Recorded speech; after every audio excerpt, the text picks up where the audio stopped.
అబ్బబ్బబ్బ, నాటకం అంటే నాకు కూడా చాలా ప్రాణం సార్. నీతోనే వేయిస్తాను. నాటకం పేరేంటి సార్? అహల్య అమాయకురాలు. ఓహో, అయితే ఇద్దరు అమ్మాయిలు ఎతకాలి. అహల్య అమాయకురాలు ఇద్దరు కాదురా, అహల్యే అమాయకురాలు. ఓహో, టైటిల్ లోనే ట్విస్ట్ పెట్టారంటే ఆ? దొంగ. ఆ? ఇంకా కథనంలో ట్విస్టులు కేజీల కేజీల కింద ఓహో. ఇచ్చేస్తా. కాన్సెప్ట్ ఏంటి సార్? వాడు ప్లాన్ వేసాడు. తెల్లవారుజామున 5 కాక ముందే 4 గంటలకే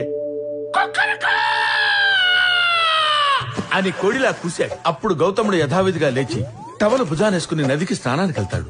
ఇదే అదననుకుని ఇంద్రుడు గౌతముడు వేషంలో అహల్య దగ్గరికి వస్తాడు. కామ ఇది చాలు, డైలాగ్ చెప్పు. స్వామి, నదికి పోలేదా? గదిలో నువ్వు ఉండగా నదికి నేనెందుకు పోతాను అని. రాయ్, స్నానానికి వెళ్ళావు కదరా, అప్పుడే వచ్చావేంటి? కళ్ళు దుబ్బేయంట్రా. టవల్ తీసుకెళ్ళాను కానీ సబ్బు తీసుకెళ్ళలేదుగా. అలా ఇలా మునిగి వచ్చేసాను. ఈసారి సబ్బు తీసుకెళ్లి శుభ్రంగా స్నానం చేసి వచ్చాయి. ఏంట్రా? సబ్బు తీసుకెళ్లి శుభ్రంగా స్నానం చేసి వచ్చాయి అంటున్నా. ఆహా, ఈ లోపల నా పెళ్ళంతో నువ్వేం చేస్తావురా? నేను ఇంద్రుణ్ణి ఏమైనా చేసుకుంటా. ఆహా, అయితే నేను గౌతముండ్రా. నేను కూడా ఏదైనా చేస్తాను.